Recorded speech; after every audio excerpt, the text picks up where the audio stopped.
Hello everyone and welcome to the Council of Elrond, where we discuss all things Lord of the Rings, Silmarillion, general Tolkien lore and also the Rings of Power, which is what we will be covering in today's episode.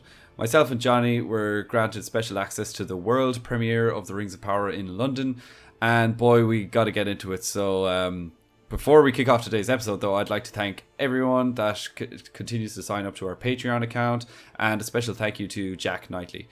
Also, a quick reminder that we do have a new YouTube channel and we're posting lots of fun content over there, so check out the link in the podcast description. Thank you all so much. You have not seen what I have seen.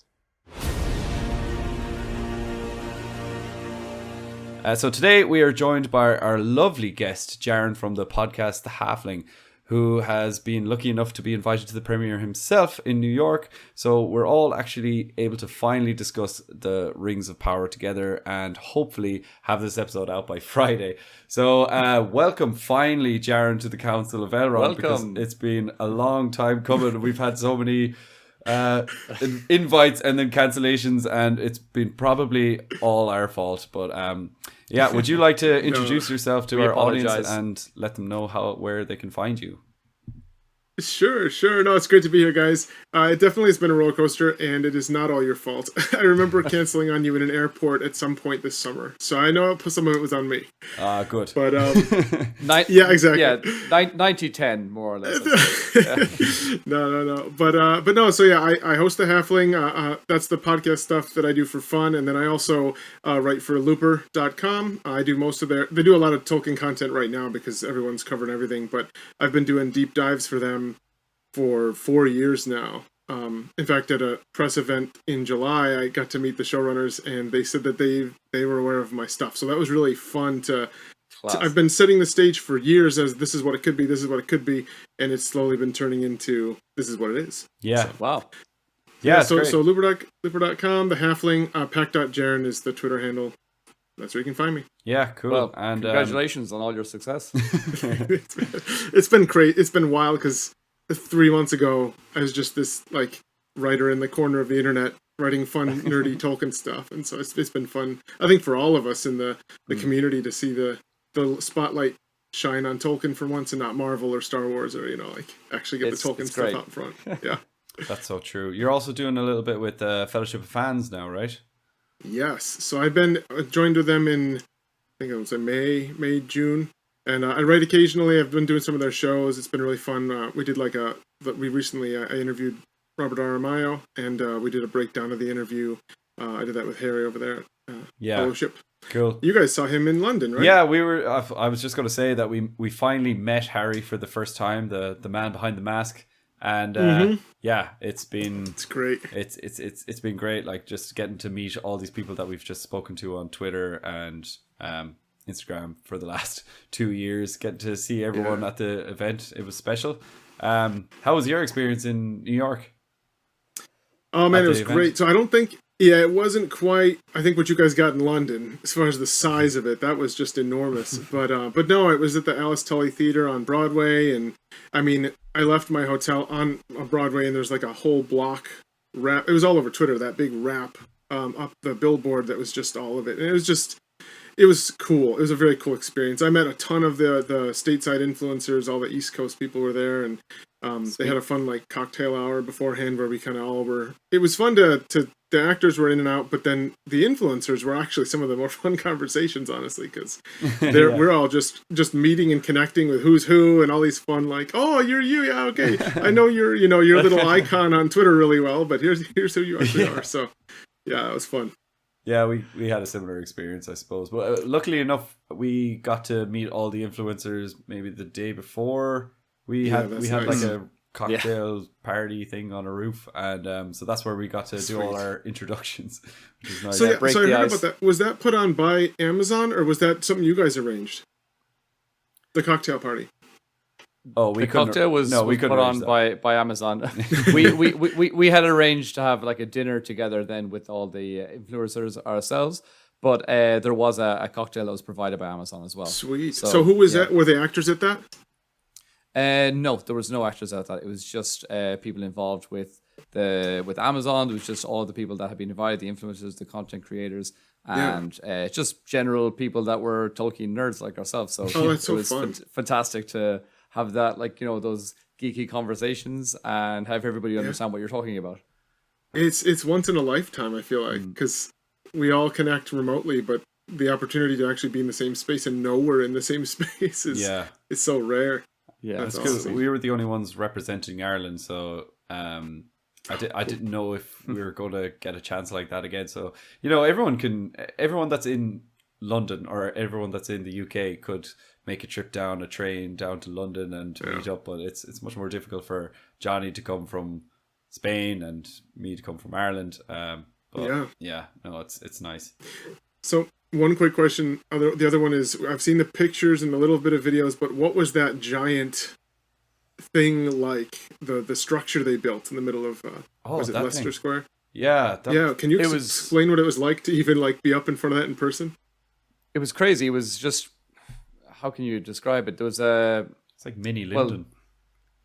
It was kind of like Linden. There was just so many different levels, and you were kind of going from place to place, and each area had sort of a little place that you could stand and have a view, and there were golden trees, and there was just places for people to do interviews, and but we were like the whole time just kind of being shooed around and being kind of told where to go and where to stand and how, like, when to get out of the way, and if it's like, okay, get out of the way, stand behind this place now, because you 5 minutes here, now you 5 minutes there, and you had to keep moving and keep but it was great. Like, the whole place was so beautiful to look at, and I couldn't tell which trees were real and which ones were fake because it was in Leicester Square, which is a park, and there was like leaves all around me, and I was like, I think I asked you a few times, Johnny, I was like, is this tree real or is this tree fake? I don't know.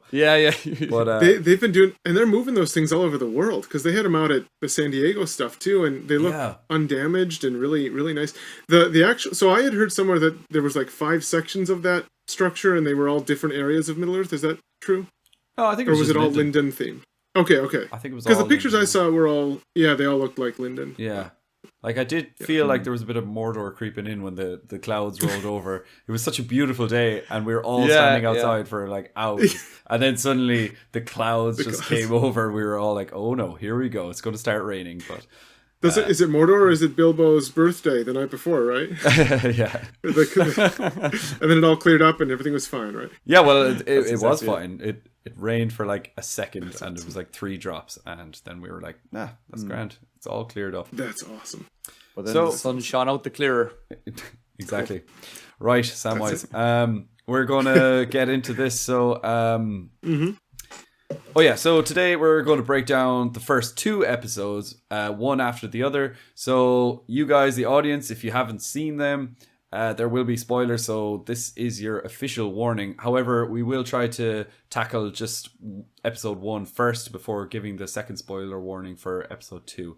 So, episode 1, Shadow of the Past. Like I explained to you off air, Jaron, we're not going to talk about every single scene, but we're going to talk about maybe the different geography areas that you mentioned before. And I'm so sorry, everyone, if it sounds like I'm drunk or slurring my words. I'm so tired. We're both exhausted. Myself and Johnny have just gotten back from the event, flew in, and I've only had a couple of hours. We haven't slept for a couple of days. Just kind of prepared this episode in, I don't know, 2 hours, and here we go. But you're good influencers. You got right back to the content creation. Yeah, I know, that's exactly it. So, Jaron, the opening scene, Galadriel and her brother Finrod. It's an interesting way to start the show, but apart from trying to hold together your excitement, what was your initial reaction to the very first scene of the Rings of Power TV show? Yeah, so this was an interesting one just because there is that you're coming off that super hyper excitement, this is really happening, and then suddenly you're like in Valinor. Yeah. And I think the thing I liked it. I liked it overall. I think they had to make some creative decisions to make that work, because there's this otherworldly element there that you could steer into that, but if you did that, it wouldn't be accessible, or even like people who don't know Tolkien would be really confused. And so I felt like they brought it really down to earth in a sense. while still keeping it lit and light, and it's kind of got that, that very lit feeling, very, very light oriented. But there's like, so they brought it down to Earth, but not down to Middle Earth. I was thinking down to the Blessed Realm. Yeah, that's the thing though. Is I was like, I can actually kind of get a feel for being an elf in that area, and that always to me was not something I'd really visualized. So I liked that. I liked the conversations. I liked the immediate tension of elves are not perfect. I know I talked about that before. I'd heard people talk about it. It's they got bullies. Yeah. They make mistakes. Yeah. So yeah, I like that right off the bat. Yeah. That was cool seeing the kids throwing the rocks at, and you're kind of thinking elves should be like beautiful and majestic. But Johnny, you had one or two things to say about the scene, from what I remember. I think so, unless you have changed your tune. Well, I don't know. Well, first of all, I think I enjoyed the scene as well. I liked seeing the little paper ship. I thought that was cool. It looked much fancier than any paper ship or a paper plane that I could ever make. But I wouldn't say it was my favorite scene by any means. And I don't know what it was. There was something about. I have a question maybe before I go any further. Maybe Jaron, you might be able to. You might know more about this than me. How do young elves age? Do that's a good they question. age like men, like humans, until they reach adulthood? And then, because for example, when Finrod was speaking to Galadriel, like 10-year-old Galadriel, I was thinking, is this 10-year-old or is this 100-year-old Galadriel? Because the kind of riddles that he was using and the way he was speaking in this kind of strange way, I was saying, it's very complicated for a 10-year-old to understand. Oh, you're reaching into. I'm pulling books out. Yeah, good. I don't know if I can find this off the top of my head. I've got the Nature of Middle Earth book here, but there's a section in here on Elvish aging, and it's like mathematical. Like he's got it's several formulas, so there's not one answer. But I'll just say, so I don't waste too much time, I guess. I think it's 20 to 1, 10 to 1. There's like an initial age range when they're physically growing, and it's like, because I remember Elrond is supposed to be like 60 when the second age starts, and I think he should be at least looking like a teenager, if not older. And then once they hit like 200 years old, I think it's 10 to 1, because I think what it is and people can comment and correct me if I'm wrong, but it's like, I think it's around 200 years old that they look like a 20-year-old human, and then the maturation, or whatever the word is, slows way down, like 100 to 1 or something. So kids that age, it was an interesting. Yeah, I don't think it was a really accurate representation, because if they look that small, well, I don't know, because maybe that small, she's like 100 years old already, right? That's what I was thinking, and I was saying, the way that Finrod was speaking to her was almost like she was, a highly intelligent being already. So that's the feeling that I got from it. I'm sorry for just throwing a really complicated question at you at the beginning. Great. I didn't actually plan to ask you that. So I know that there's not a specific answer, because I know that there's several versions, but it is very close to, like, I think it's like 10 to 1. So if she's like 12, she could be like 120 in experience. But I think part of the point of that is that they mature slowly. So their brains are not, their experiences are going to compile much faster than their brains are processing it. Whereas humans, in 20 years, we've got all this experience and knowledge and stuff. And so I don't know if that really lines up. That'd be an interesting one to see, like Corey Olsen or somebody tackle. Somebody who really has a higher pedigree in that. Well, you've given a really fantastic answer, so good job. You can now continue on the rest of the podcast. You passed the test. No, thank you. That was a great answer, because that was one of the first things that Johnny and I discussed at, was it 3:30 in the morning, or 2:30 in the morning in my bedroom in the hotel. We were like, so how the hell do elves age? Is it like Grogu or Baby Yoda from Star Wars, or I don't know. Yes. But so we saw the 2 episodes, then we came out, had lots of wine, and just basically tried to have these really, really in-depth conversations, and we were like, having these, it was way too complicated. It was way too complicated for that time of the night. That's when you get philosophical, not mathematical. Oh, yeah. Yeah. How old was she? What does your heart tell you? Yes, exactly. That's how old she was. Okay. So many years of the trees, and that's all we need to know. That's Exactly. All right, so we'll move on to the actual prologue. So the next scene, I think the next scene, I can't really remember. We only got to see it once, remember. The prologue, which basically summed up the Silmarillion in about 5 minutes. And I think everyone sensed this was coming, that there was going to be a big kind of previously on the Silmarillion and voiced by Galadriel as well. So, Johnny, actually, what were your thoughts on this little prologue? Yeah, I mean, there was some amazing visuals in there. We'll have to give it those props as well. There was, obviously, when I saw a dragon take down a great eagle, it was like, oh, I'm strapping myself in. Here we go. Again, I know that they had probably an impossible task, and I don't know if it's a rights issue or maybe they just couldn't develop any of that any further. But it was, like you said, very quickly explained, and probably much too quickly, because I will say this. I had a slight disappointment of the scenes and the shots that we'd seen in the trailers that we had speculated about for so much, especially that shot from underwater looking up at the destroyed. But the destruction, we don't even know what it was that was destroyed exactly. We all had different theories, and then suddenly we're like, oh, we're going to find out. But I think we're not going to find out anymore. I think it's just here's just lots of destruction and war, and that's all you need to know. So that was one slight disappointment. But again, visually, it was completely stunning. I thought they did a relatively good job. Obviously, they couldn't remain true to everything, but I don't know. I want to hear what Jaron you have to say about this. Yeah, so I have had the because I went to the New York City premiere last week, and then because I write for Looper, I had screeners since then. So I was telling you guys off air that they had a watermark on it, so it was not the same experience. It was not an IMAX, but I have been able to kind of look at that sequence again, and it is what I expected as far as they don't have access to the Silmarillion. So like Ungolion's not there. Yeah, that makes sense. She's not mentioned.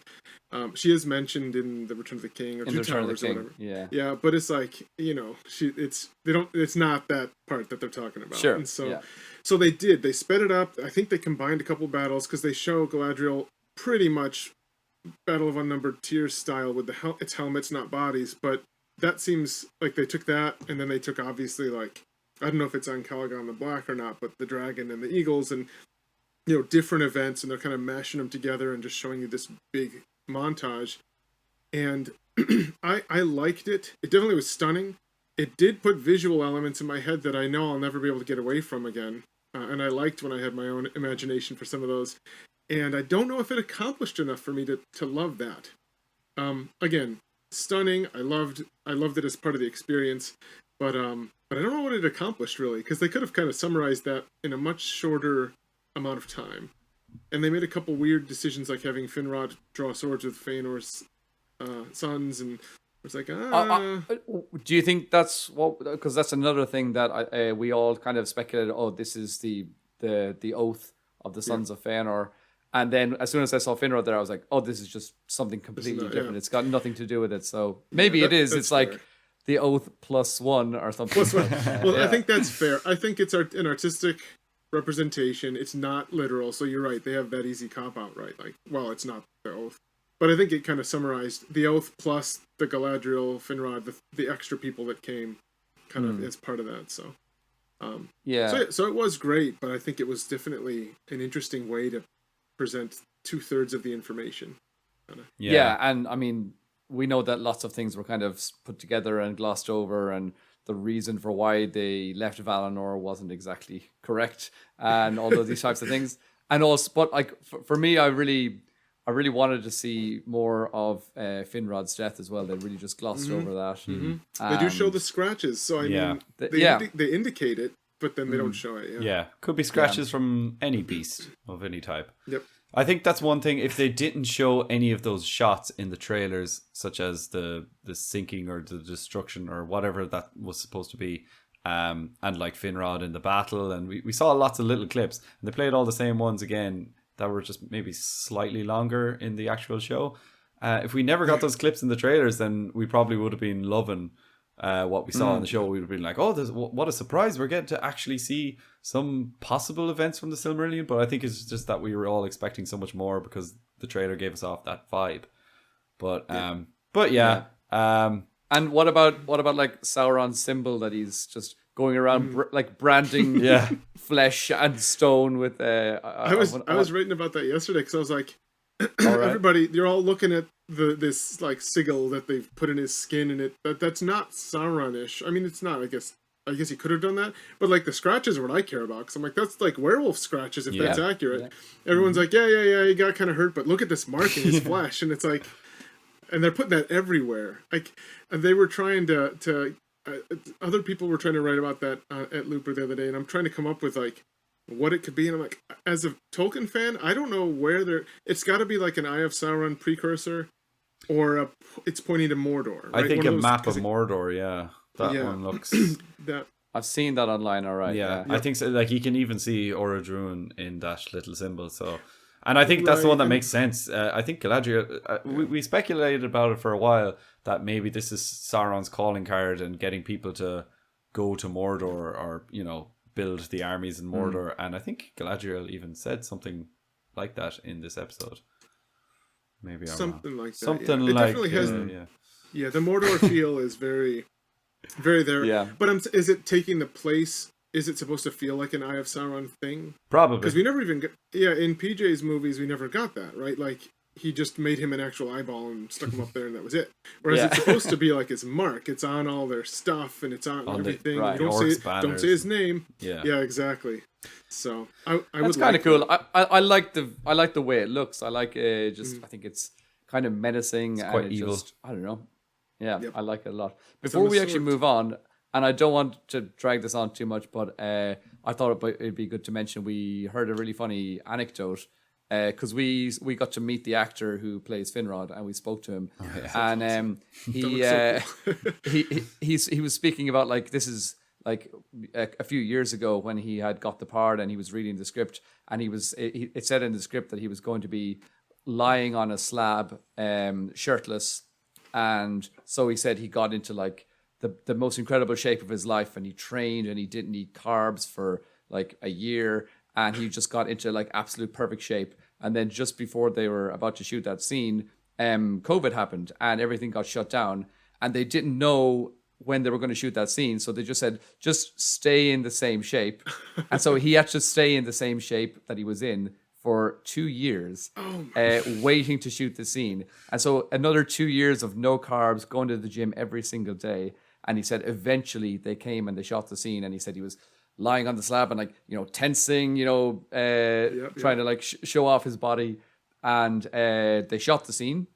And then the director walked over and just grabbed this white sheet and like placed it over his body up to his neck and just said, "Yeah, that looks better. Let's go again." And so he said, and we're not looking at his muscles; we're looking at his wounds, right? Yeah. So it's man. So yeah, I am. I mean, that must be sickening. Yeah, for the you poor to guy go through that hell. But he was really lovely. He was really lovely, and it was very funny. Little anecdote. He was a trooper. Well. That's awesome. That's an awesome story. So we'll move on. The next thing that we get into is actually seeing Galadriel at the Forodwaith with some chilling scenes and action. It was kind of the main bit of action to kick off the series. I know we had the prologue, but like we actually got to see some troll action here. So did you enjoy these scenes, Jaron? What did you make of Galadriel up north? Yeah, so I promise you I'll get more positive about this soon, but I actually did not love that introduction to her. I wouldn't have minded if we built to it, but it felt like it was coming on a little bit strong with the, like, I'll say up front here that the Galadriel consumed with vengeance thing is one of my biggest issues so far with the show. And I'm hoping it plays out a little differently with it rounds out. Because I just was reading in Unfinished Tales the other day, like that's a real part. I get that that's a part of her, what drives her. But there's also the adventure, there's the wanting to rule things. So I hope they round that out because they really came on heavy with it in the beginning. But then getting to see, I'm assuming it's Autumno, right? The Morgoth's original fortress. Yeah. And the shots in there were great. The fight with the troll was cool. I mean, all of it was a fun, splashy. I think mainstream audiences are going to have fun with the first 10, 15 minutes of this thing. How about you, Johnny? Quite similar. I would say. Visually, it really there was. I said this to someone as well. Like while I was still in my seat, as soon as I finished, I said there were quite a few parts there that made me think, this reminds me of Lord of the Rings. Because just in our general lives, I'm assuming every time you watch a different movie, you can kind of go, oh, that, you know what, that reminds me of Lord of the Rings. Me and Johnny do it all the time to each other. Hey, Johnny, look at that tree. What does that remind you of? Lord of the Rings.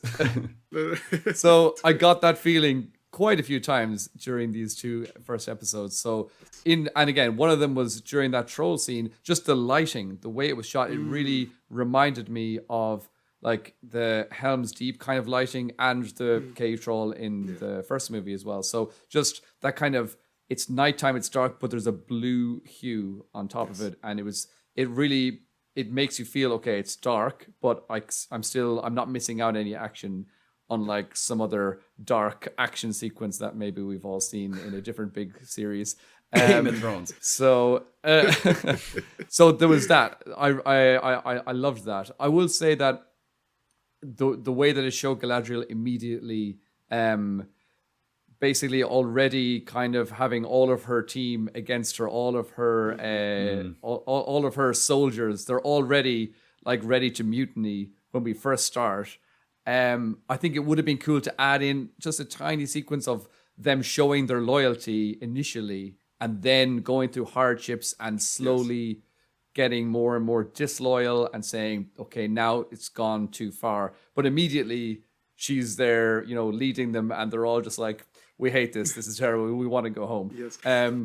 So, also, the timeline gets funky because I've had trying to explain that, and you're like, there's first age, and then it's 1,000 years later, I think, and she's been hunting him for a long time, I think, and her soldiers are tired of it. Like it's very abrupt. It just happens all of a sudden. Yeah. But that's something that happened more times, and I'm sure it will happen more and more as the series goes on. You kind of go, whoa, that was a big jump there. So I think we're probably going to have to get used to that. But also, are you talking about the time jump or Galadriel's big jump on the sword? Or... that was a big jump. That was a super big jump. Galadriel and her action sequence, I thought I was all for it. I loved it. I thought she was really good. I was disappointed with the other elves. They sucked. They did suck. I mean, but I was like, sneaky why aren't troll. all of them? But they all should have been to a similar level as well. Yes. I think. I would have liked to see her leading them to beat it rather than just like, I'll do this and you can watch. Yeah. That was a little bit. It would have been, because she can again lead the way, be the best fighter, all that stuff. But yeah, I do agree. It was a little bit odd. Like, aren't there like 6 or 7 other guys watching there? They could be shooting arrows or something. These are like Noldorian like warriors. I'm like, they could one-on-one. Each of them should have been able to take out this troll. That's what I would have felt. So, but again, they're just saying like, look at how badass she is, and she was fantastic in that. So I did enjoy that. Also, did that elf die? That the troll picked up and just like slammed against I don't think the so. rock? I wondered that. And they got a bunch of them got slammed with a bunch of ice, like a giant ice boulder too. Yeah. It didn't seem like that had any effect. Yeah, it wasn't.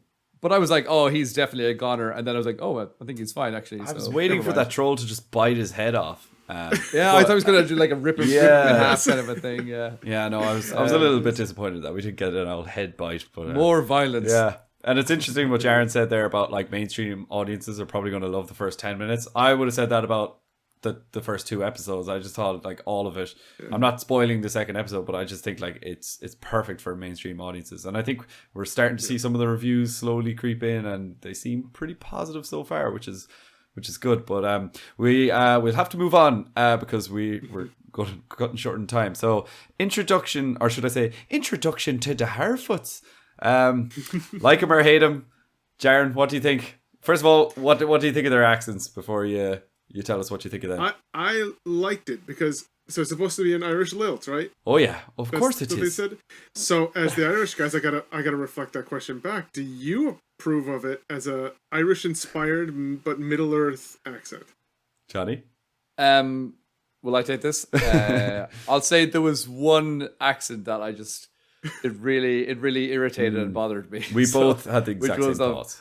Of Nori's mother. I can't remember the character's name, but it was very it didn't sit right. I thought I liked Nori's accent. I loved her father's accent. I believe he is actually Irish. He's Irish, yeah. So so the other so the accent it was way too forced, I thought, and it sounded a bit weird.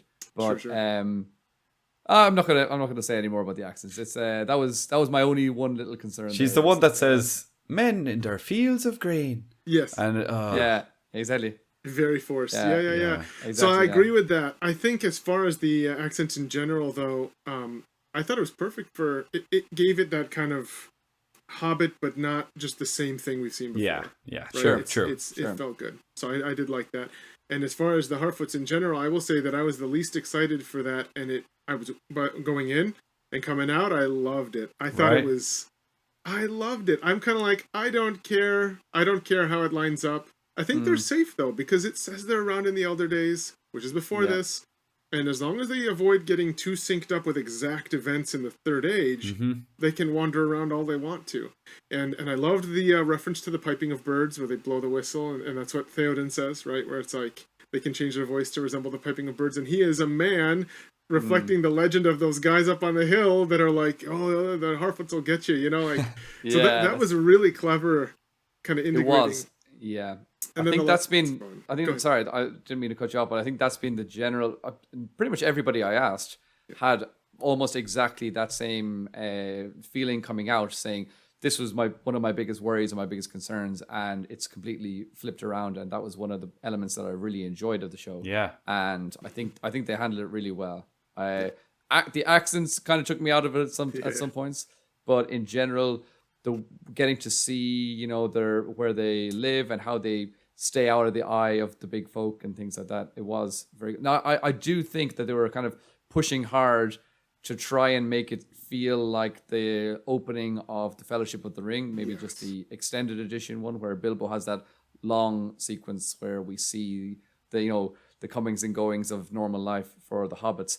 And they did a good job, but I definitely didn't really get the exact same feeling as that. But it's not the end of the world, and it was nice to see Harfoots in their natural habitat and habitat. Habitat. Or habitat.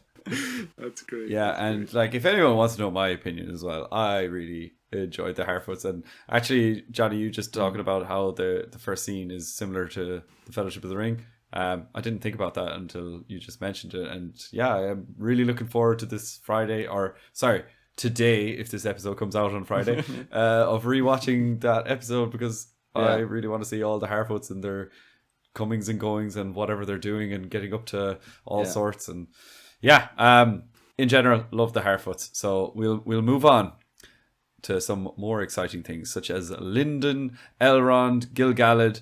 Was it just me, or did we all love these scenes? Jaron, what did you make? I think the very first time we see anything is Elrond writing in some forest. Was that the first bit?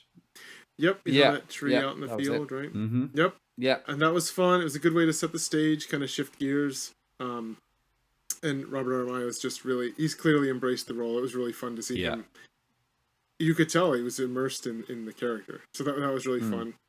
And then portraying Linden is a challenge, I'll tell you what, because there's just not a lot in there about it. It's really important, but Tolkien did not give us a lot of details. So the way they set it up, we had a lot of it in the trailers and the promotional footage. So I think I wasn't surprised by it, but it held up. I mean, it was beautiful. Benjamin Walker, when I interviewed him in June, he was pointing out that the first time he went on set, there was 500,000 hand-painted gold leaves. I heard that. On the set. It's insane. And it's and then he said there's an army of technicians and people everywhere, and they're all looking at him, right? Because it's there's not a lot of them on the screen. And I'm assuming it's from those scenes, because there's a lot of leaves all over the ground.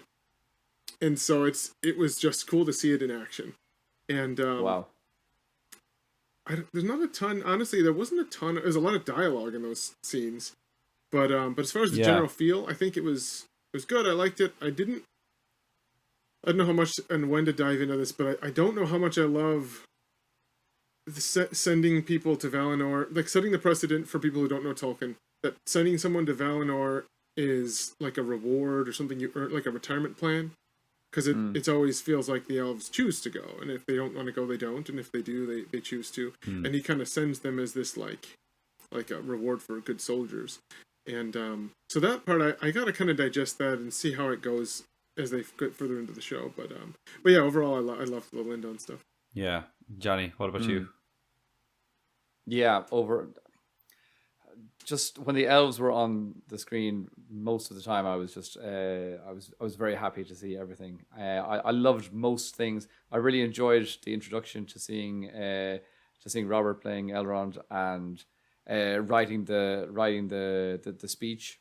Yeah. And then later on seeing Gil-galad delivering it, and he's there like his lips moving, and I thought that was really cool. And then I was slightly worried for a moment that they were going to take away from Gil-galad, like make him seem just stupid, like make him seem almost stupid. Yeah, but then we definitely not. Like he's strong in his own way. He's powerful. He's regal. He's everything you would expect from Gil-galad. I think Benjamin Walker did a fantastic job with Gil-galad as well. I really enjoyed seeing him.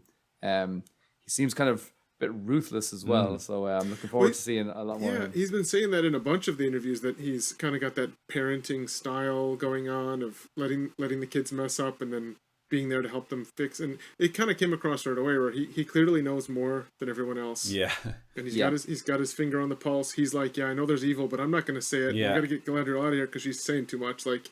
You can tell he's a step ahead of everybody. Yeah, so. Yeah, that's what I liked, because that was another thing that me and Johnny discussed after watching it. That it did seem like when Elrond was moving his lips, it kind of made Gil-galad seem a little dumb. But even in that scene, he kind of turns, and the way the camera is shooting him, it kind of looks like he's almost looking at Elrond to be like, "I know you know what I know, but I know that you know that I know you know." That kind of way. It's like he's 3 steps ahead of Elrond's 2 steps. Yes. And I really enjoyed. Elrond does the 2-step, and I don't know. I appreciate your speech.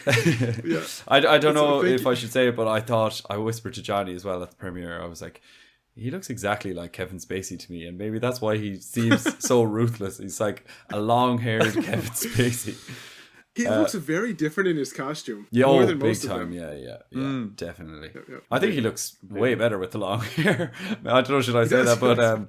Now, Benjamin Walker he looked absolutely stunning at the premiere. He was very dapper. He was a pure James Bond. Too. Yeah.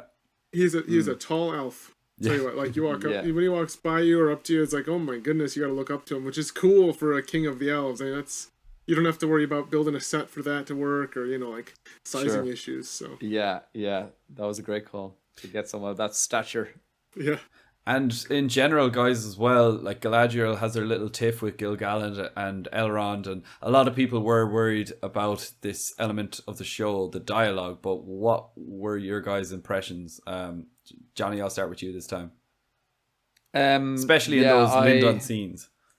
Yeah, I loved it. I was a bit worried after seeing some parts of the trailers and the little snippets that we got. I had a few doubts and a few worries there, especially the way that Elrond seemed to be a little bit disrespectful in the way he was speaking to Galadriel. Yeah. Who is his mother-in-law. I don't know if she's supposed to be, or even if that's maybe in the series, I mean. So I think it was much better, and we saw that Elrond clearly has a lot of respect and a lot of love for Galadriel, and that came across really, really well. And I'm liking Elrond and as like politician Elrond. I think he's class, and I'm really enjoying it. And as you said, like he's a couple of steps ahead of everyone, but then Gil-galad knows when to reel him in, and I'm really excited to see their kind of relationship grow. I think people when they heard politician Elrond, they started thinking of Littlefinger from Game of Thrones, and they were like, "Oh no, he's going to be like wheeling and dealing in the background." Whereas he's just writing people's speeches, and I'm loving that type of Elrond.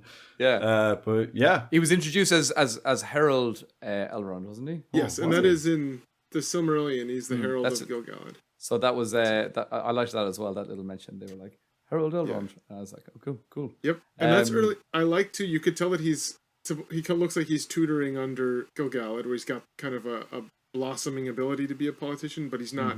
It's a little not raw quite there. still. Yeah. And so Gilgalad's like, okay, go get my coffee. Exactly. And I like that with the Galadriel scenes, because I think once it played out and it wasn't the little clips we've had so far, you could tell that he wasn't speaking at like, I've seen more than you. He does have his little back and forth, and that's debatable about who's seen worse stuff.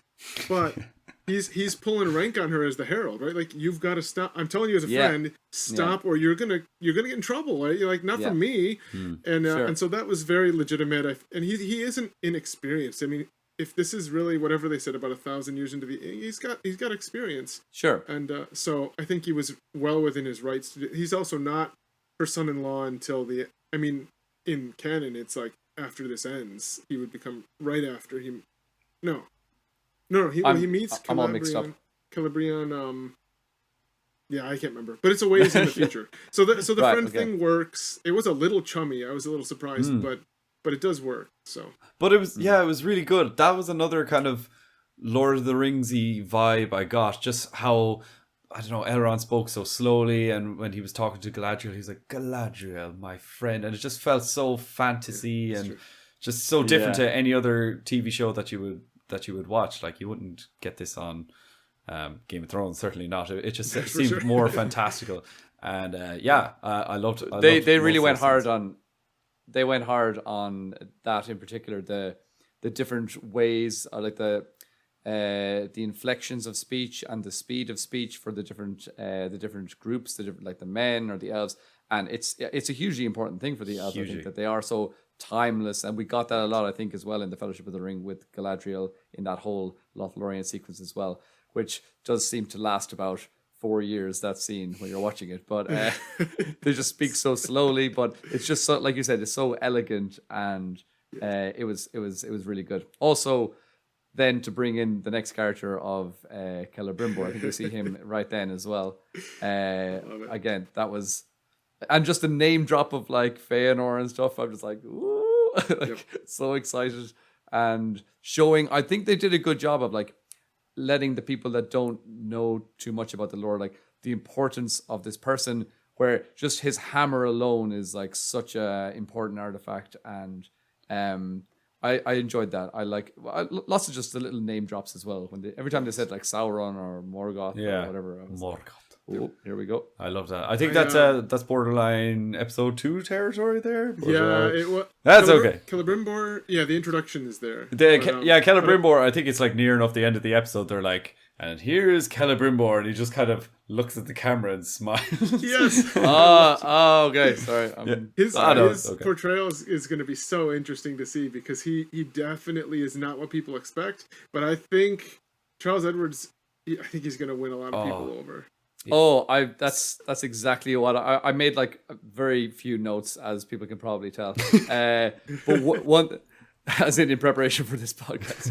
But one thing that I wrote down was that just the initial kind of worry about how he looks and all those types of things. I think he's instantly going to win people over with his charm and his charisma. I think out of all of the cast that we met, I was almost kind of like speechless when I saw him. I was like, oh, this man is so beautiful. Like he's so like, I don't know, in real life he looks a lot younger in real life for some reason as well. He also looks like like a stage actor. I mean, I think he's done a lot of Shakespeare and stuff. He comes across like, he's got that kind of Patrick Stewart feel, where it's like this guy is always regal. Like he just that's how he carries himself. Just suave as well. He had a kind of a James Bond feeling about him as well. A dicky bow, black suit. And Johnny as well was right beside me, and he just went to Charles when we were at the premiere. He was like, "Sorry, Charles, I just really want to shake your hand." I was like, I was nervous talking to him. You just wanted to touch him. Really want to shake your hand. Yeah. Like, can I please, can I bother you for a handshake? I don't want an autograph. Right? Just shake my hand. Yes, and, I'm terrible with this stuff. I've always been like the guy who forgets to get the autograph, forgets to get the picture. I'm like, oh yeah. I just talk to them, and now nobody will believe me. That's better. That's far better. That's It is. Yeah, it's I think so. Yeah. But in general, I think this show is going to produce lots of original quotes as well, which should be good, like memorable quotes. Because I got that vibe from this episode. But moving on, I want to talk about which was one of my favorite things, Valinor, and I'm talking about the whole scene of the boats going to Valinor and sailing west. What were your guys' thoughts on that? Jaron, what did you think of how they showed Valinor, I suppose? So you mean the whole sequence of her returning? Yeah. And then, yeah, okay. And all of that happens within that episode, right? I think? Yeah. Yeah, because the episode ends with her jumping. Yeah. Yeah, okay. I don't want to get too far. We're getting to the end, right? Between the two. It's okay. We're going to be relaxed here. I think most people that listen to our podcast will probably watch the 2 episodes. But both, yeah. I'm just trying to be a little bit more professional today than we usually are, because you're not doing a good job. I know. I'm so sorry. I'm like, I've no notes. I've had 2 hours sleep in 3 days. But, Valinor. Jaron, what do you think? So Valinor. Lots of mixed feelings. It looked beautiful. I immediately thought of the Grey Rain Curtain quote from Frodo when he's in the house of Tom Bombadil, of the dream, and then obviously at the end of Return of the King, it says it turns to silver glass and rolls back like the Grey Rain Curtain turns to silver glass and rolls back. That was like actually happening on the screen, and the clouds are disappearing. The light I was confused about, because there is a sense of light, but the trees are not there. And so I'm a little confused about what that was supposed to be. And I wasn't sure about the entire like, it almost looked like they were like physically being absorbed into the light, which was a little, I think for us who have read this and enjoy this stuff, I get what it's a very artistic moment. But for people who don't know it, I think it looked a little odd. I've talked to a couple people who didn't know it, haven't read anything detailed about that. And they're like, what was happening? Were they like being euthanized? I don't know what's going on. And guns live on a farm. Yes, exactly. So that part, and then jumping from the ship I am torn right down the middle, where the logistical part of me wants to be like, that's nuts, and she knows it, and why would she do that? But then I've heard people who are like genuinely moved by the fact that she commits to this, like, basically suicide, as far as, I know I'm not going to make it, I'm going to do it anyways, this is so important, and then it pans out okay. And that kind of appeals to the whole Iluvatar's in charge of everything and that kind of stuff. So I'm kind of on the fence about the jumping off the boat, but it was well done. It was very moving, and definitely it was very interesting I liked the elves singing. I know some people didn't love it. I thought it was a very elvish thing to do. Start singing when you get in there. Oh. So, yeah. It was very moving. It was like they were going home, and there was a massive speaker system coming out of Valinor, and they're like, "Oh, this is my favorite song," and they're all just singing along to their favorite tune. You know, that was great. That's perfect. But it was, because it felt like it was started without them, and then they all joined in, right? Yeah, that's exactly. I mean, it was the soundtrack. The name of that soundtrack song is called Valinor, I believe. Just called Valinor, yeah. Yeah, and they all just started singing along to it. Yeah, I thought that's what was actually happening. That the sound was coming out, and they were like, "We know this song. This is our." Well, that's what Elrond says. The song of our homecoming. Yeah, Elrond says that earlier in the episode. I believe he said something like. They say when you're called, or they say when you're going to Valinor, you know the song in your heart, or something like that. Yes, and he mentioned the light too, so they do tie it together. So yeah, yeah, I think it worked. Yeah. I think this is probably maybe my favorite part of the entire episode. I loved it.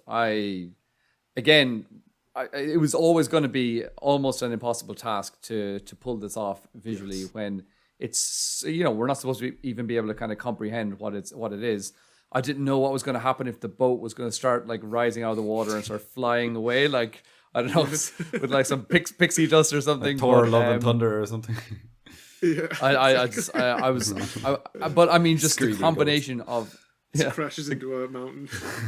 For me, the combination of the combination of the visual and the music together, and just the dynamics that were involved, that was definitely one of the parts where I had the hair standing on end. So for me, I was blown away. It definitely exceeded my expectations for what they were going to do, and I was also glad to see that how, like, we all had questions like, what happens? Obviously, Galadriel, we see her on a boat, then we see her on a shipwreck and in water. And I didn't want it to be that like sea monster, that worm, just destroyed a boat full of elves that were on their way to Valinor. That wouldn't make sense. Like, surely they would have some sort of protection of the Valar there. So I'm glad that the way she ended up in the water is that she just took the decision and she jumped. So that was I was happy again. For me, That was another thing that for me, I was saying, oh, I'm glad that she's jumped. But then immediately afterwards, I was like, that was a terrible decision. Why did she? Like you were saying, yeah. And the way that Elrond says she's passed beyond my sight, and then shortly after she jumps off, it almost implies that they go only a little, like a few miles out to sea, and then she jumps off of the boat. Which, in theory, maybe the straight path is, maybe they're indicating that, hey, but like, they're not at Valinor yet, they're going on whatever that straight path is that's never really... So maybe that is like the launch point, and so they're not too far away, but none of that's made clear. But it's supposed to be really far if they're like at Valinor. I mean, she realistically has to know she's killing herself to jump off and start swimming from way off in the middle of nowhere. Do we have any information on how good swimmers elves are? Sure, if there's like snow, she can just walk on it almost, right? Whip out that Nature of Middle-earth book one more time. Yeah, get it out there. How Chapter, water. Best swimmers. How long can they hold their breath? Yeah, exactly. Yeah. No, I really enjoyed the ambiguity of not knowing. Like, we're asking all these questions, and you were saying that people that don't know of Valinor, or they don't have any experience of Tolkien before watching these, like mainstream audience, they'd be like, what's going on there? But we're also asking that. We're like, what's going on there? But like, no one really knows like what's going on when you're passing over to Valinor. So I liked that. When you read the books, do you really know? Like, I think that's pretty accurate that we're all still confused about it, because he doesn't go into a lot of detail about it. So that's what I mean, and it's supposed to, like, I think it'd be weird to see it converted onto the screen. Whatever, like maybe Patrick McKay or one of the showrunners, maybe he's got an exact thought. He's like, yeah, the ship actually starts to fly at one point, and then it reaches the shores, which are like way higher up. And I don't like anyone's vision putting it on. Put onto it. I think our own interpretation is what we're going to get out of it. So I was half expecting the clouds to kind of just part like a door or something, and kind of like in Monty Python whenever God is speaking. That's the exact image that I had in my head. I was like, it would be amazing as well if it was just this crappy like 1970s. The Holy Grail. Paul says there's like voice coming out there. The one thing I'm also glad we didn't see at the beginning was Arundel in a ship fighting a dragon, because as soon as that gets put into a visual image, it's going to ruin it for everybody. Like, that is such an unrealistic. That's so epic and out of scope of it's only imagination can do that. Yeah. Like, you tell me that he's in a boat and he's fighting a dragon, and I'm like, I see that all day long. But as soon as you put it on something, I'm going to laugh at it. And so I'm glad that they didn't go too far with some of these visuals, and that they didn't like have them getting to Valinor. Even though they showed Valinor, they didn't have them re-arriving there. It's like, no, they're going back, and we don't really know what that looks like, and that's fine. So we'll move on. I've got 2 more points on this episode. So I suppose we have to mention Arondir, Bronwyn, and Theo not playing a huge role in the first episode, but certainly setting the tone for things to come. But yeah, in general, what did you make of the Southland scenes, Johnny? They were there. They were part of the episode. There were certainly Southland. No, they were quite nice. It was nice to see these like new characters being introduced, and I thought it was quite natural the way they had that kind of scene in the bar where the young guy was kind of drunk and he was like shouting at Arondir, and you're kind of like, oh, there's tension that's built up over like centuries or whatever, and it maybe, because of what their grandfathers did, they've judged these people, and they're like, oh, it's in their blood.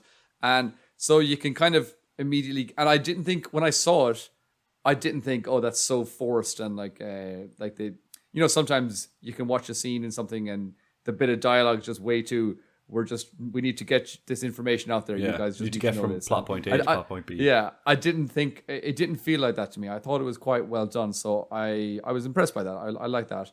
I'm trying to just remember. I can't really remember.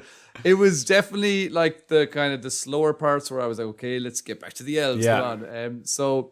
But I mean, they're newer characters, and we obviously don't care that much for the newer characters. We're all here for the scenes with Galadriel and Elrond and Gil-galad and people like that. So it's natural that we're going to want to see those people more, especially in episode 1 when we're just so flippin' excited. You want to find the connecting points and relate and all that stuff. Yeah.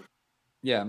And this is nothing to do with even the Southlander part, but when you said the Southlanders, I just thought of the way that it shows and the visual things that they were doing with the map the whole way through the episode was a really cool thing as well, where they'd just go from place to place on the map and they showed the title on the map. And then that like title would kind of like, it would just kind of zoom into it. Actually happened really well one time on the Sundering Seas, where it zoomed in on the map and you could see the visual of the sea, and then those waves just came to life, and it was like, it was really, you really and I well shared a look I think when that scene played out, and we held hands. we were like, we also joined the Valinor music started. And we joined the Elven song. Dave and I have learned off all the songs from Bear McCreary's list. So I've had it on repeat all week. Oh, it's so good. It's unbelievable.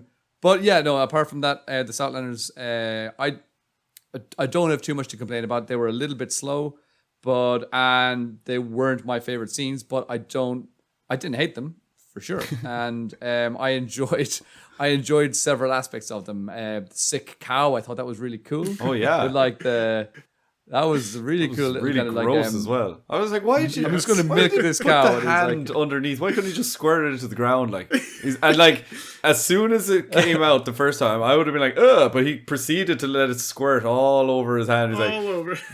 Yeah. Did he sniff it, or I can't remember what he did? I'm pretty sure you don't need to sniff it to be like, there's a problem here. These are those little details that always drive me nuts too. He like does that, and it's really interesting. And then his hands are clean immediately. Yeah, he picks up the bow and walks off. And I'm like, at least wipe it on the grass. I thought the exact same thing. I was like, now I wasn't sure was it the same hand, but he picks up his bow and maybe grabs the Bronwyn's hand with the other. I don't know. Yeah, exactly. Yeah, that one was That'll be in the extended edition where he like wipes it on the back of the cow's arse. He's like, yes. Put it back where it came from. Poor cow. That's great. But yeah, Jaron, did you have any other tidbits on these scenes or anything else? So I mean, so there's obviously a lot more in the second episode in the Southlands. Yeah. And so I'm speaking from, hindsight, where I know it's going to get more interesting. But even so, I really liked this, kind of like the Harfoots, where I went in like, I don't really care. And then it's like, I actually care about this.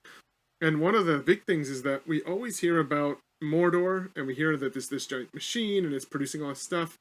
And here we are seeing an area of the map that will become Mordor, and it's that life near the lake, and in the it's all green still, and it's the people that were already enslaved by Sauron. And I'm already thinking like, man, are they going to get or they were not enslaved by Morgoth already? And it's like, are they going to get enslaved by Sauron, or are they going to get out of there? And so it kind of introduced some stakes to the story that I didn't ever have before, and so that in that sense I'm very interested.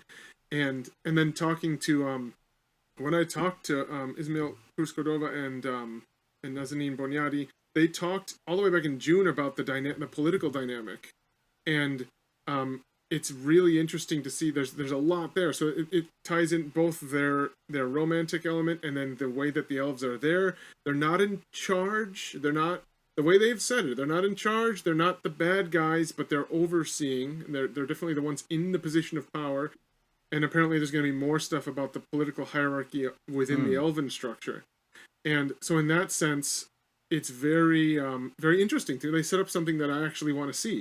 And you know that Mount Doom's going to blow its top any minute, whether that's literally the minute of episode 3 or like at the end of episode 8. It's right there, and it's a ticking time bomb. And so I'm very interested. I'm all in on seeing what happens here, even though I also like the fact that we don't have any context for this. Like that makes it a little more fun for the sprawling nature of this. They've made it so big that there's stuff I'm interested in that I want to see because I know, and then there's stuff that I'm like, they could go anywhere with this. Yeah. So. I like that. I like the way they're keeping a lot of Tolkien fans guessing as well with the new scenes, even though those are the ones that we generally complain the most about, but but you're right. I like the Harfoot stuff and the Southlander scenes. Like, they're very interesting, and I like what they're setting up.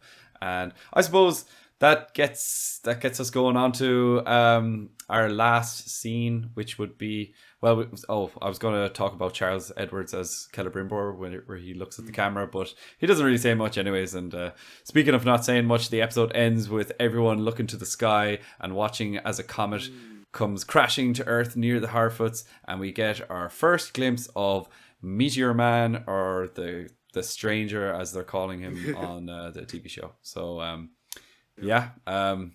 that's how the first episode ends. I don't know, is there much to say on the Stranger? It's weird to have such a mysterious part of the show that I feel like we've talked to death before it started. Yeah. Like, what else is there to say? No. They don't give us anything, and it could be a million things. I mean, yeah. Well, I think we're going to get into that in the second part of the episode anyways, as we break down episode 2. But before we do that, I just want to make sure, Jaron, how are we doing on time, do you think? I think we could probably let Jaron go, and that might be a natural breaking point here. That's what I mean. Yeah. I think we should just thank Jaron profusely for coming on and actually helping us out. But we don't.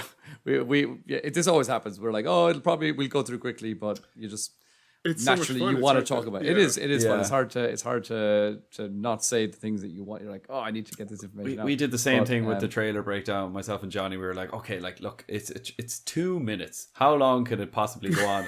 And like, we were playing the trailer as we were talking about it, and we were like 18 seconds in after like 45 minutes. We're like, oh god, like we really need to speed this up. The latest trailer I was on the way down to the New York City premiere on a train with Wi-Fi, and it drops, and I was like, I gotta write about this, and I wrote like 2,400 words on the train with books all over my lap. I wrote what I thought I could do, and then I submitted it, and I looked after it. It was 2,400 words long, because the speculation element, you can go forever with this stuff. Yeah. And, so honestly, it pulls, having a full episode kind of pulls, at least reins in the conversation some, but it's hard to get through. There's a lot of stuff introduced in that first episode. So yeah. Oh yeah, like that, and they had to do it, I suppose. Like they still didn't introduce the dwarves and Numenor or any of that stuff. So oh my goodness. Again, that was you could see so obviously why they wanted to release and drop these 2 episodes at the same time, because if we didn't get any dwarves in the first day of having the access to these shows, there would have been people would have lost the plot. Yeah. Yes. So it was a good thing to kind of save all of that for episode 2 as well. Barking and all of his Reddit would have just gone nuts. I was just about to say Barky. Shout out to Barky. He would have been like, "What the hell?" Yes. Yeah. I will give him a shout out because he is the one that helped me get the ticket to the New York City premiere. So thanks, man. I really appreciated that. Barky, we love you. Possibly tag you somewhere if we have enough space in the 250 characters on Twitter. I'll do it. If I remember, I'll put it underneath in one of the comments. But Jaron, it's so great to finally have had you on our show. It's been great. Yeah. Yes, it's been awesome to be here. Thank you guys for having me on. I appreciate it. Oh, of course. And thank you so much. Thank you so much. We will be seeing you shortly again, though, right? So. Yes. I plan on doing more. I'd love to keep doing this. It's a good conversation. It's fun to cover this stuff on the press side of things. I don't get to talk to Tolkien people, so it's always fun to come on this side, the fandom side, and actually talk to people who can have a response that actually makes sense. Yeah. Okay, right. Galadriel. Today, I don't know if we weren't really making too much sense today, I don't think. But I'll tell you, the level, I'm talking on the level where when you say the word Valinor, eyes glaze over. Whereas you guys are like, I have a response to that. Oh, thank you. Yeah. Valinor, I think I ate that once. Exactly. We of course we'll drop all of your links in the description as well, so everybody please go and check that out. Go follow Jaron and do you want to say them one more time though, Jaron? Sure. It's so the HALFLING is the podcast. You can find it on all the major sites, and if you go to pack.jaron, pak.jaron on Twitter, there's a link in the bio too. And then looper.com, if you just search Jaron Pak Looper, my name is very unique and unusual. So, but you can get my page on there, and it's all Lord of the Rings stuff lately. A lot of, like I said, I've interviewed the cast twice this summer, which has been a dream come true. And all of those have been going live. They're going to continue to go live for a while now. And so, and then there's a lot of other coverage I've been doing just for fun for them. I just finished an article on Linden, like a deep dive and all sorts of fun stuff like that. So. Nice. Awesome. That sounds incredible. Well, it's been great having you on. It's been fun. Yeah, Yes, thank you so same. much. Thank you so much. And as we said, we will speak to you again very, very soon. And hopefully we'll have you on this channel again sometime soon. Definitely. That'd be great. Definitely, yeah. All right.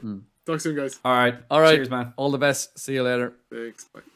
So a huge thank you again to Jaron for coming on, and unfortunately you're going to have to be stuck here with just the two Mellon Heads for this second part of the episode, this second half, where now we will be getting into episode 2. So this is your second spoiler warning. We will be talking about all spoilers in episode 2. So first of all, Dave, what was your overall feeling? What did you make of just the episode as a whole? Well, in regards to if it was better than the first, I actually haven't thought about that. Like, which is the better episode? I remember a lot of people saying to both of us, like, the first episode establishes a lot of things, but the second episode is action packed. And I didn't think that. I thought, like, for the first half of the second episode, I was like, we haven't really seen any action at all. But I loved both episodes. I think equally, because we got a lot of Linden scenes in episode 1, but in the second episode, getting to obviously meet the dwarves for the first time was incredible, and that's where we got our first shots of Eregion as well. Doom. Oh, okay, sorry. Yeah, no. When we saw so we obviously got Khazad-dûm, which was incredible, but then getting to see little bits of Celebrimbor at Eregion was really nice. But yeah, overall positive. There definitely wasn't a dip from episode 1 to 2, and hopefully they keep it up. So yeah, no dip. If anything, I think it may have even been better than episode 1. So. Now, you mentioned the dwarves a moment ago, and I think that was the big thing that was missing in episode 1 as well. And we were and again, as I said before, we knew as soon as episode 1 finished, we were like, oh, they didn't even touch the dwarves. That's going to be a big part of episode 2. So we were like, here come the dwarves. And first of all, speaking of the dwarves, what did you make of the interaction between Durin and Elrond? Yeah, well, like it was such a interesting. I think in the promotional footage that we got before the series came out, we could see the friendship of Durin and Elrond, and we were told about like how they're such great friends. But it was really weird and jarring when, you know, they had this sparring competition where they were trying to break the rock. And I kept thinking like Durin was going to like wink and then like fail, but then I was like, but then he'll seem weak, and I was like, how's Elrond going to? Yeah. It was really interesting. I was like, how's Elrond going to get out of this mess? And then we actually find out that there is a bit of trouble in paradise there, and that was such a good scene where they're riding up the elevator, and that one where Durin is saying like, you know, 20 years is a mere blink in the eye of an elf. Which kind of sounds like a callback to The Hobbit, strangely enough. Thranduil. Yeah, Thranduil. And he's like, but I got married. I've had kids. And it was really funny, but it was also kind of heavy on the heart. Like the feelings that Durin was expressing there, or the emotion that he was showing. I really enjoyed the interaction between the two. And what about you? I've told the listeners about my feelings at the start. What about how the episode progresses with the two of them? How did you feel that it went? I think it was one of the things I liked the most about the episode. I think I really enjoyed everything about the dwarves. I love the direction that they're going with the dwarves and how they're portraying them as the people. They're so, I mean, it's a different world there under the mountain, and we're finally getting to see that in not this kind of comic throwaway aspect. It's more, these are a hugely intelligent ancient folk who have their rituals, have their just their different things that they do, the way that like they were speaking about resonating and singing to the rock. And it's like Elrond is just this, like, he's an elf, so he's obviously extremely old and ancient, and he's just like, I've never heard of this kind of stuff before. And so it's like these techniques that even the elves have no idea. So, and it's almost like they know the earth so well, and Deesa said as well that, like, you know, that's how you know where to go, and that's how you know where to stay away from, which is a really cool point as well. But really loved how I just loved the competition aspect of it as well, the kind of just breaking the rocks. That was cool. Yeah. Their little what is it he says? I invoke the right. What is it?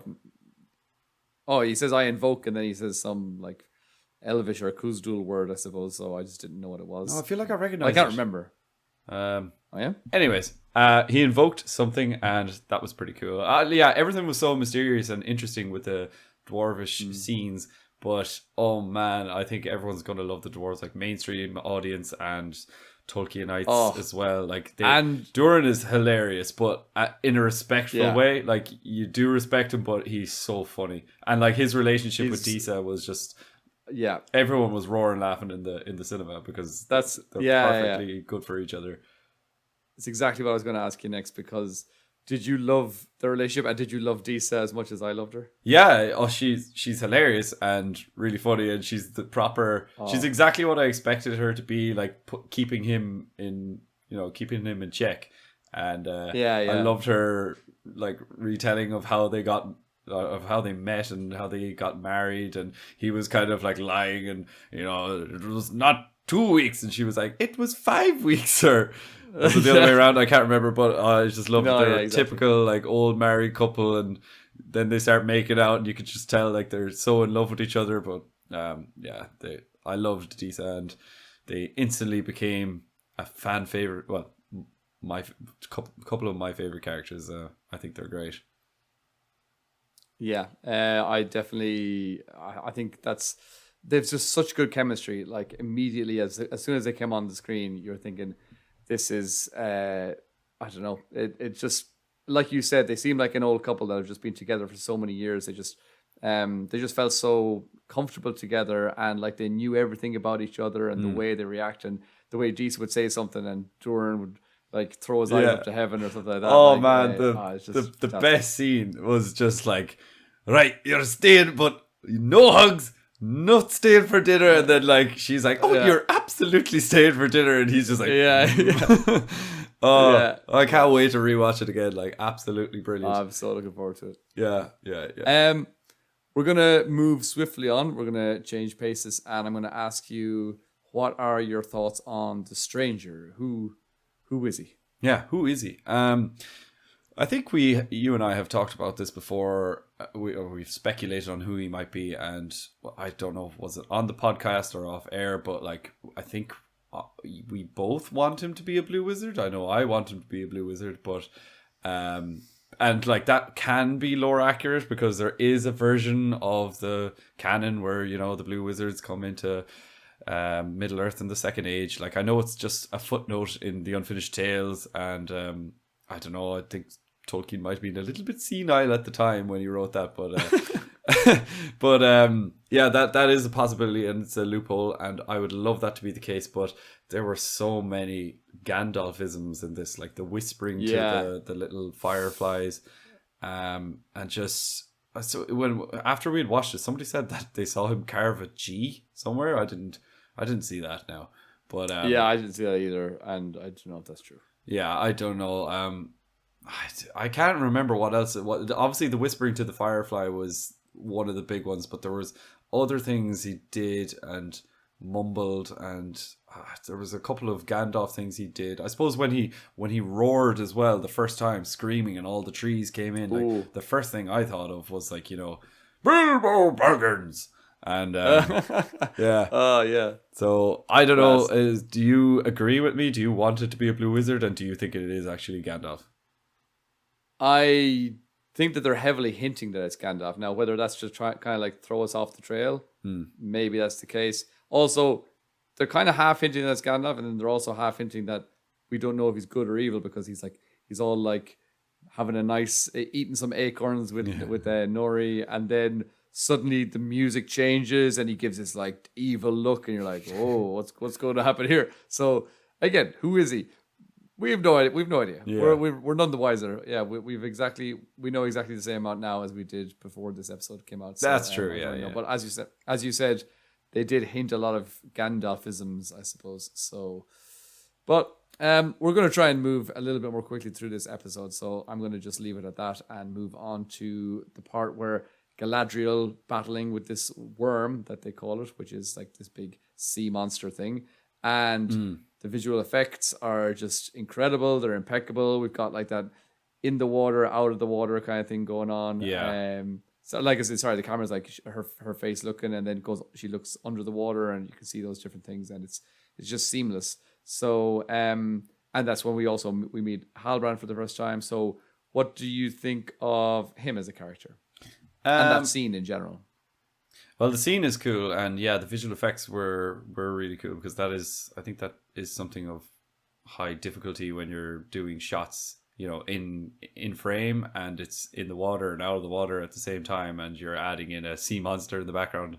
It's very impressive, and in fact, we saw a lot of those shots in the trailer, and I was hoping we'd get a better look at the sea monster, but he was quite scary, especially when you could just see him going underneath the boat.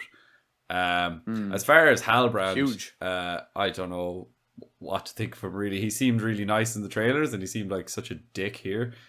So I don't know. And there's a lot of speculation of, I remember thinking this a long time myself, that it would be so cool if Sauron actually turned out to be one of the unknown characters, or one of the characters that is brand new. And I think a lot of people jumped onto Halbrand probably because in the trailer they made him out to be such a nice guy, and maybe just the fact that he's a man. You know, the other characters are like Arondir, the elf, he's hardly going to be Sauron. Theo, his child. Bronwyn, another woman.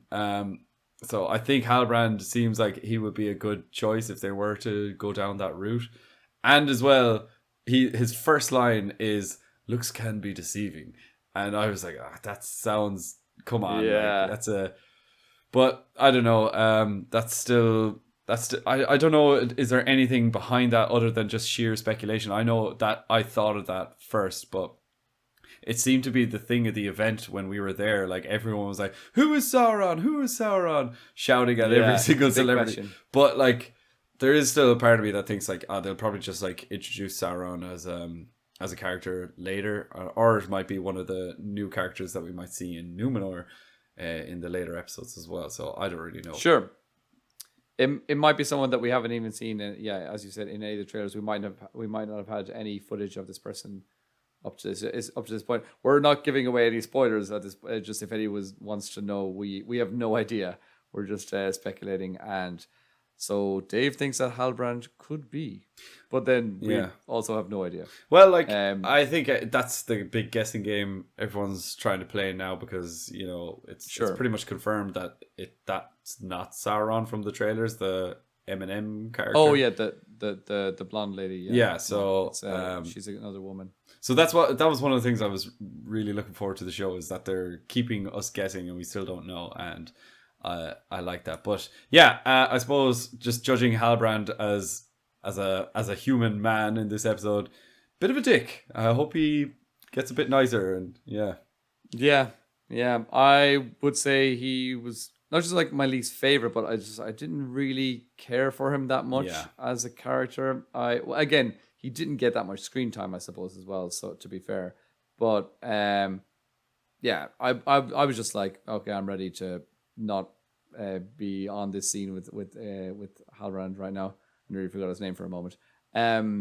So yeah, I think, but as we know, he's probably going to be a bigger part in episodes to come. So hopefully that turns the corner. Hopefully we get a bit more, I don't know, charm, love for Halbrand. Yeah, hopefully we get more charm for him, and we like him a bit more. But we'll see what happens, and maybe he will be a villain. We don't know, but maybe it could be the Stranger as well. Well, he did a pretty nasty act when he like left all his friends to die and saved Galadriel. Yeah. So he did a lot of things. Also, just he didn't come off very well.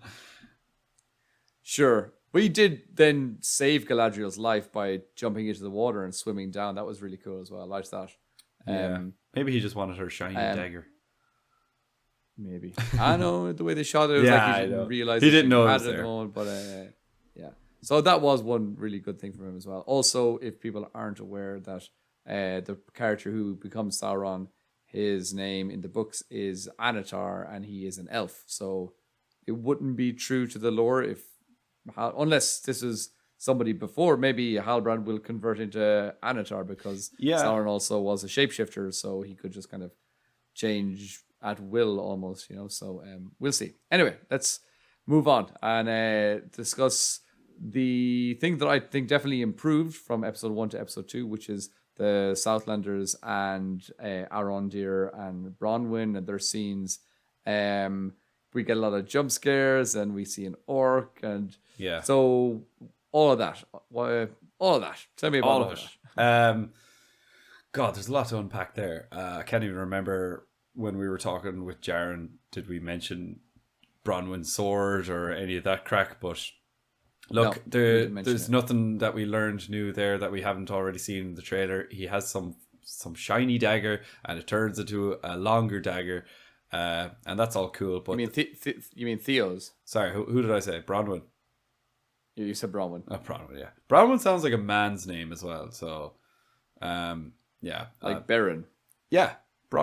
Yeah, exactly. But yeah, all the jump scares were amazing in this episode, and there was we didn't talk about it, but there was one part where I saw you visibly like jump back in your seat. I got proper scared. Was it like when Theo was digging at the floor and then a big eyeball appeared, or was it? No, you could see that one coming. It was, oh god, I can't remember. And again, like.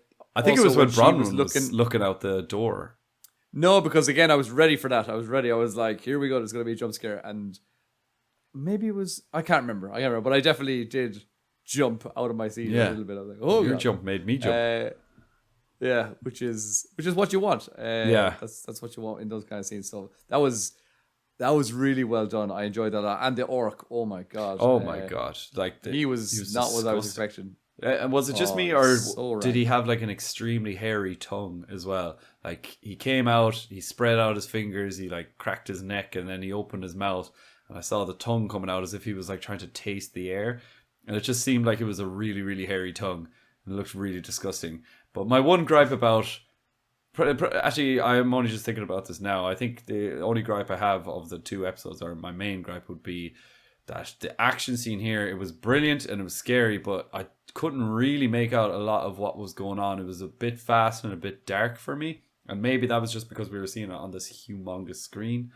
But it was dark. I didn't think it was dark at all. Maybe just for me, just a tad. It was, the screen was so massive. It was hard to kind of take everything in at the one time when we saw it in the IMAX. So and my eyes are so tiny. Yeah. So tiny little eyes. So I don't know. I thought it was all quite clear, and I'd say maybe when we see it on a more regular sized TV, we might. I don't know. I'm just looking forward to seeing everything again a few more times. Oh yeah, definitely. But that was it. That was a terrifying scene, and the orc seemed so. It was kind of like a zombie almost. Like, he's so powerful. It looked like his skin was just kind of like melted off or something, and also it was like really difficult to kill this guy. It's not just like, oh, it's just a little orc. We just swing a sword and kill him. They like stabbed him and like ran him through with blades a few times. He was just like still going. And this is what I mean. Like during that fight scene, I didn't really know what was going on. I was like, okay, he was pushed into a stair, or he's pushed into a ladder, and now he's got like a knife in him. I saw she went to stab him, but like I didn't really see where she stabbed him, and like was he dead? And then he still had the knife in him, and then he was being hung, and I just didn't know what was going on. It was all so quick, and I was like, what's going on? But that was really cool, and I loved. Was it? Yeah, didn't Bronwyn? That whole sequence started with her choosing not to run. She just chose to kill the orc so that she would have proof to bring his head back to the little village. So that was pretty cool. I don't know if she chose. Do you reckon that's what it was? She chose something. I thought she just wanted. I thought she just wanted to like be there to protect Theo, her son, just in case something happened. Like I don't know if it was more to prove like, oh look, these things exist, kind of like a I was going to say almost like going up to get in Game of Thrones when they go up beyond the wall to grab something to bring it down to show Cersei, look, these things exist. I didn't get that vibe. Maybe it was. I definitely got that vibe. I definitely got the vibe of like they didn't believe her at all, the townspeople, and she made some sort of conscious decision. I don't remember what it was. I think it might have been when Theo was like run, and she darts to the door and she opens it up, and then she turns and she looks back down the hole. And then I was like, okay. And then you see that where she cuts off the head. I think she looked back at where Theo was hiding, and she was like, I can't leave my son here with this horrible creature. Well, she was happy to do it a millisecond earlier. Yeah. By the way, the chemistry between those two is not right. I think Theo and Bronwyn, they just don't seem like they're related at all. He's like, "Hello, mother." She's like, "Oh, hello." What do you do in my house? Oh yeah, you live here. Yeah. We'll see. Also, she's. I mean, she must have had him extremely young, I suppose, because maybe she's enough. Yeah. But so that'd be a class plot twist. Yeah. She's been an elf all along. She's got her ears trimmed to the ground. But yeah, she's quite young, that actress. It seems she looks quite young to me. And he's like, I don't know what age he's supposed to be in the show, but he doesn't look younger than 16, I suppose. But anyway, definitely a big improvement on those Southlanders from episode 1 to episode 2. I thought that they were really good and so tense. There was so much tension in all those scenes. You were like on the edge of your seat, or you were like me, you were jumping off it. But overall, Dave, we're going to wrap up now in a moment or two. So just what are your overall takeaways, the good and the bad? Well, I suppose we didn't even really touch on it, but the whole love thing as well between Arondir and Bronwyn, I just wanted to briefly mention that. Like, I think it's interesting, and I liked how they did mention that this has only happened twice before, and they're like, and both times has ended in tragedy. And I was like, okay, at least they're respecting that this shouldn't happen, and it's not like a usual thing. But yeah, okay, so overall good takeaways would probably be all the elven scenes that we talked about. I thought the dialogue was strong. The dwarves and Owain Arthur, we actually met him, and he is hilarious and a bundle of joy. So he was the only person that could play Durin, really. He's so energetic. And he's like, it's infectious. Yeah, he really is. Valinor, I just absolutely loved the way it's portrayed, and just the music in general. Holy hell, Bear McCreary really knocked it out of the park, and it was great to meet you, Bear, as well. It was lovely to meet you.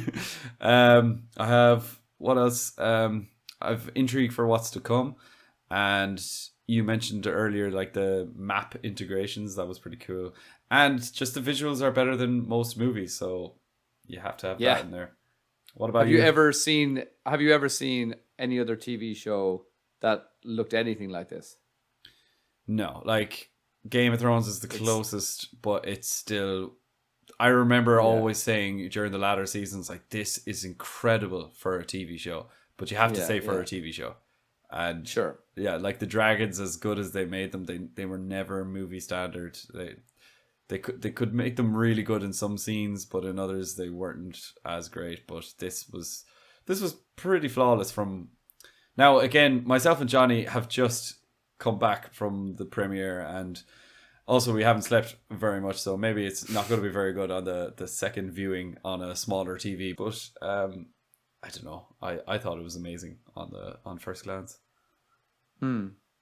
Yeah, I think we have similar feelings about it. That I'm like, what's my overall opinion? I'm really pleased with it. There's still a lot of things that maybe I don't or didn't like, and I think that maybe, for example, some things that I didn't like that I know that they can't change going forward, and then there's other things that I'm not sure about, and we'll have to see about those going forward. But I think overall the good has outweighed the bad. Oh, and definitely. Just visually, and again, I think we also had this conversation with a few people that I think we need to realize that there's a difference. We've got two different kind of ways that we can look at this show. One of them being a true Tolkien adaptation, and the other one would be just as a fantasy series. And obviously, if you could get both of those at the same time, that would be the best case scenario. But we don't live in a perfect world, and I think that it's very difficult to get a true, like, I mean, the original Lord of the Rings movies can't be described as a true Tolkien adaptation either, because there's lots of big important changes. So I think we need to try and just enjoy what we can from this show. And for me, I'm going to try and just look at it a little bit from this kind of fantasy series and not get too hung up on some of the changes that I'm like, that's not actually right. But, like as I said earlier on, the reason of why they actually left Valinor in the first place, it's nothing to do with what they said in the show. But for the show, it worked for that show. And it worked for, okay, they needed to go and, hunt down Sauron or whatever it was. I can't even remember the reason that they gave. So like little things like that. I'm going to try and not get too nitpicky on those. I'm going to try and enjoy it for what it is, which is going to be a really epic fantasy series. And even some of the new characters that they have brought in and the new areas, I am excited and interested to see those things. The Harfoots were enjoyable, more enjoyable than we expected. The Southlanders, maybe I seemed a bit negative initially with the episode 1. I think episode 1, they were a bit kind of more boring, those scenes. But episode 2, it like ramped it all up again, and they were really action-packed and intense and full of tension. And there's so many good things to look forward to. Again, that's one other big factor. I've left the theater really excited for what is to come. And I really can't wait to like have seen all of season 1. I'm really looking forward to like having that and have it as a whole piece and be able to go back and watch it again. So that's a good thing to say about it as well. Yeah.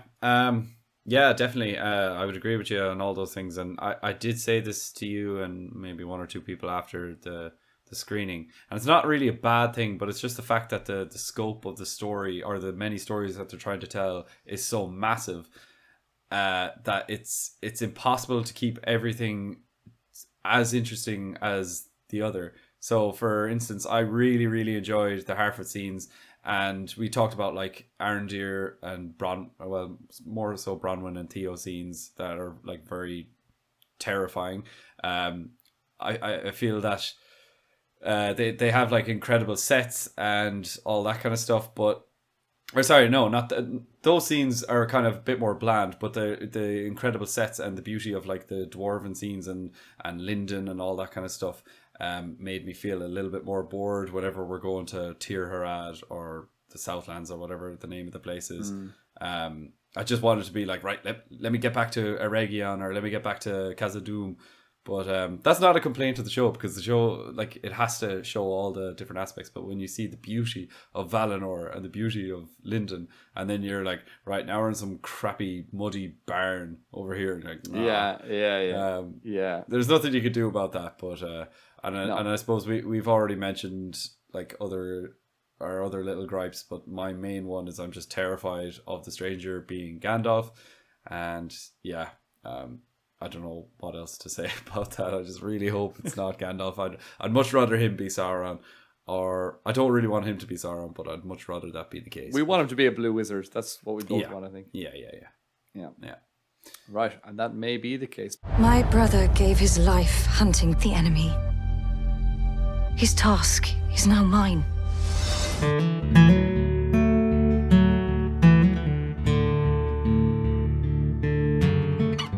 That's it, guys. I think we'll leave it there for this episode on this very special day, and we have been eagerly anticipating this show for so long, and that day is finally here, and we can actually return to Middle Earth. So, I'm just so happy. I'm so excited. I'm excited for what's to come. So thank you all so much for listening and for watching. If you're enjoying this on YouTube, and if you're not, please head over to our YouTube channel, the Mellon Heads, and give us a follow, like, share, and all that good stuff. And also check out our Patreon page, our Patreon channel. All those links will be in the episode description. But most importantly, what was this experience of returning to Middle Earth like for you? Please let us know what you felt. Did it live up to your expectations? Are you still holding judgment until you get a little bit more, get a few more episodes in, or have you made your mind up? That's what we want to know. And also a huge thank you to Jaron for being a fabulous guest. Brilliant guest. And remember, you can find all of his links as well in that same episode description. So that's it for today, guys. Thank you so much for coming along, and we'll see you next time. Bye, guys.